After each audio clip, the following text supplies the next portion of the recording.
Welcome back to the first episode for 2025 of the Style and Strategy podcast.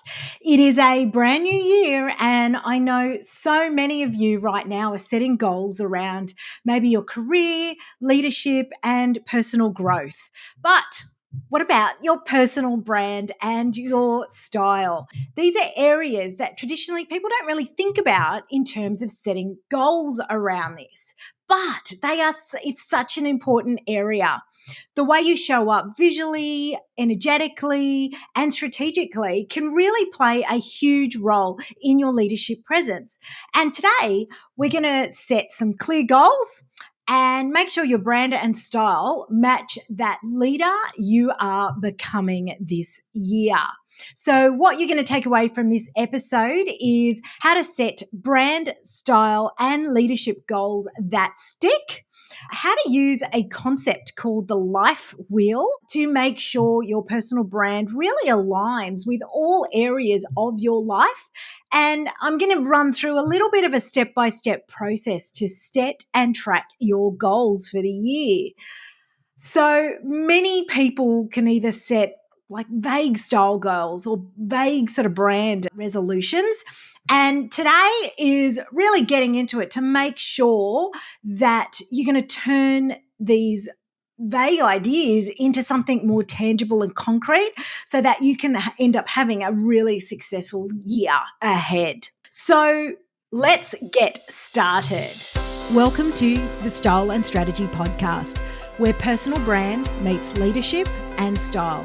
I'm Sonia, a personal brand and style coach who's been exactly where you are, juggling career and business success, personal growth, and finding a style that truly fits. After decades in corporate leadership, I've learned that showing up isn't just about what you do. It's about how you align who you are and how the world sees you.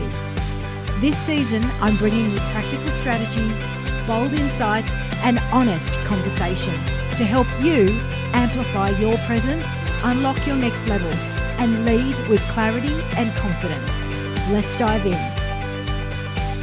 The first thing I really want to talk about is before setting any goal, regardless of what type it is, we actually need clarity. Where are we going? What are we doing? And so I'm going to call that we need clarity around what is your leadership identity. So before you decide the what to do, let's focus on who you are actually becoming. Your goal should actually be based on the leader that you aspire to be at the end of 2025, right? So you may be already a leader today, or maybe you are aspiring to really step into and own your leadership going forward into 2025. Whatever that is, you need to be clear on at the end of 2025, what do you want that to look like? So the best way I find to do this is actually do some what I describe as visualization exercises. And so hold on, I don't want to lose you there. So I'm going to pull you back and hear me out here. So I want you to take a little bit of time to picture yourself at the end of 2025. Where are you? Who are you leading? Maybe it's yourself, maybe it's others, maybe it's teams. Maybe it's your clients, whatever that looks like for you, right? And remembering when I talk about leadership, I'm not talking your traditional sense only. It could be leading in lots of different ways. It doesn't necessarily always mean leading a team. So I want you to picture yourself at that end of 2025 and how are people perceiving you? What words actually describe your presence? Is it perhaps polished? Maybe that word doesn't resonate with you. Maybe it's put together. Maybe it's influential. Maybe it's effortless. Maybe it's warm and approachable. Maybe it's powerful. Whatever that is, you need to select those words. And then I want you to think about how does your style, your personal style, actually reflect that identity? Is your wardrobe polished? Is it intentional? Or do you still feel disconnected from your brand? So really here, the key point is that vision casting can make your goal setting much more intentional. You're not just making random style changes and decisions around your brand that haven't been thought through. You're actually making clear step by step decisions that actually align to those leadership goals that you're looking for. Once you've kind of got clear on that, I want you to then start to think about setting the brand and style leadership goals. And yes, I'm going to use that tired and true framework, that goal setting framework we know as SMART goals, but I'm going to combine something called also the life wheel approach, which I absolutely love to do. So, this hybrid approach that I'm looking at is actually combining your SMART goal method with that life wheel to ensure that your brand and style goals actually make sense all across all aspects of your life. Because if you don't assess that in its totality, that's where sometimes things can go off the rails.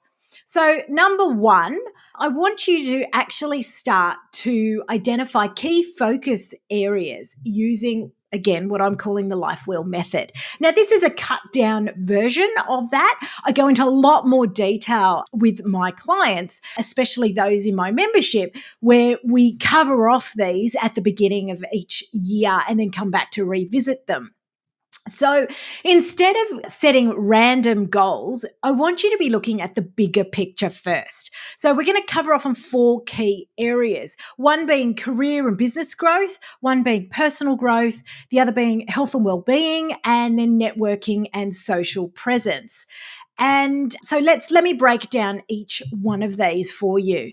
So when you think about career and business, I want you to be thinking about, well, on a scale of say 1 to 10, how does your brand actually support your leadership? What would you rate that? What does that look like? How much work do we need to put in there? And is it a key focus area? Number two, being personal growth. What identity shifts may you need to embody? You might already have ticked the boxes when it comes to expertise and skills and so forth, but this is where I'm talking about where's perhaps some of the inner work that needs to happen outside of that technical side of things. What identity shifts do you actually need to look at? Number three will be health and well-being. Does your wardrobe even make you feel confident and comfortable?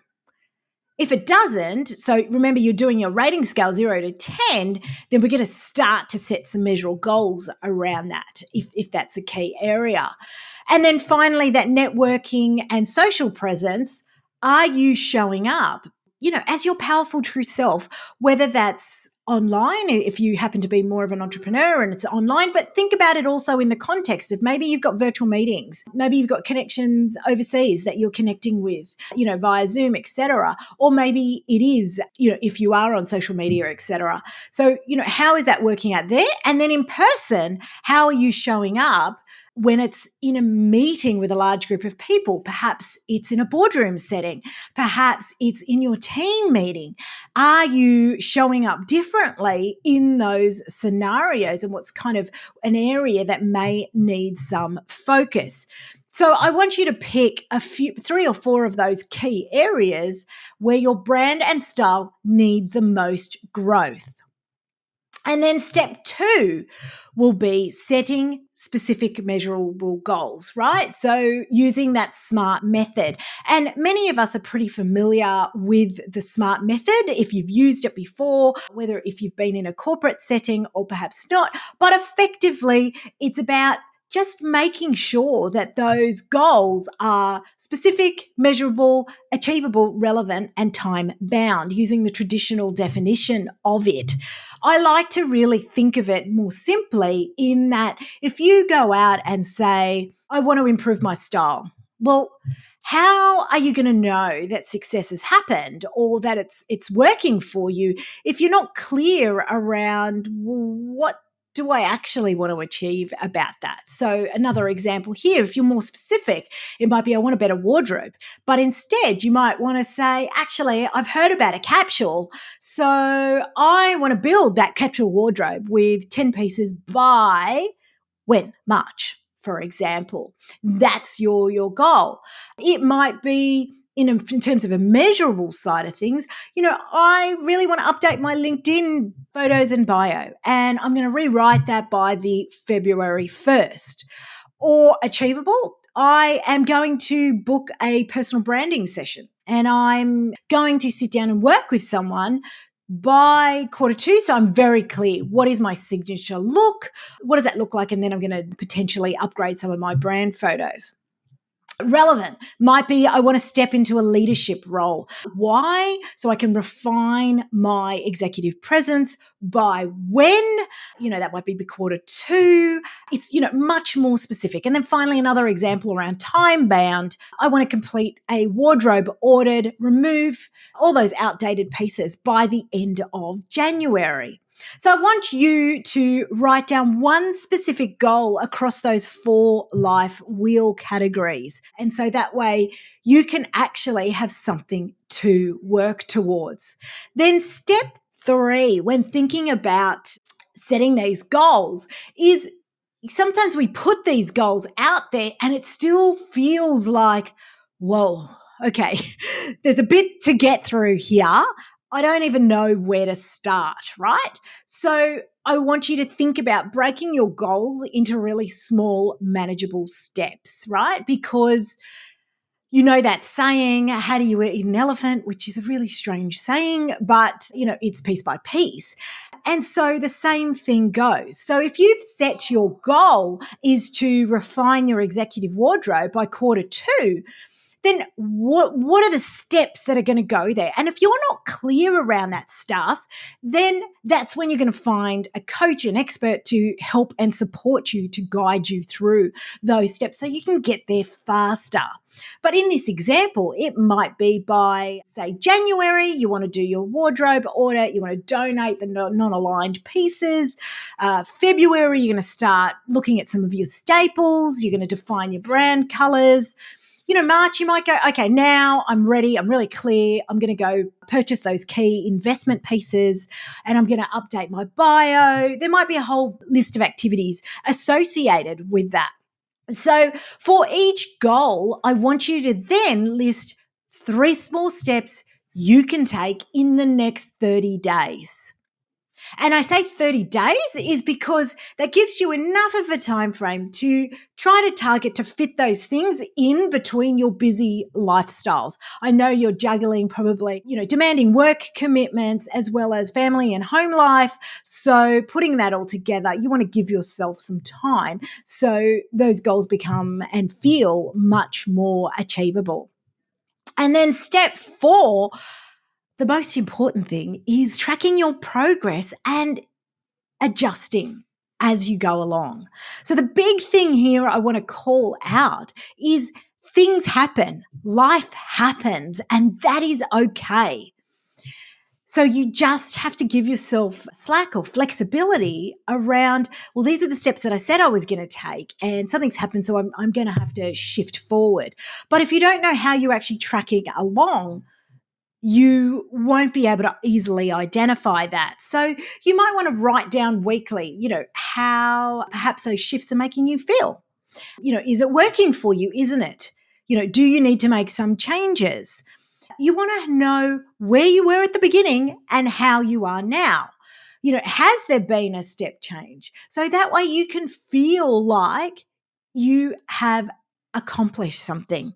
There's a reason why when you go to start losing weight, people go, right, I'm going to take your measurements or we're going to grab some photos, because as you progress, there in the moment, you can't see the shift and change, every little bit as you go along. But it's not until those final ones when you go back that you go, wow, I've come a long way.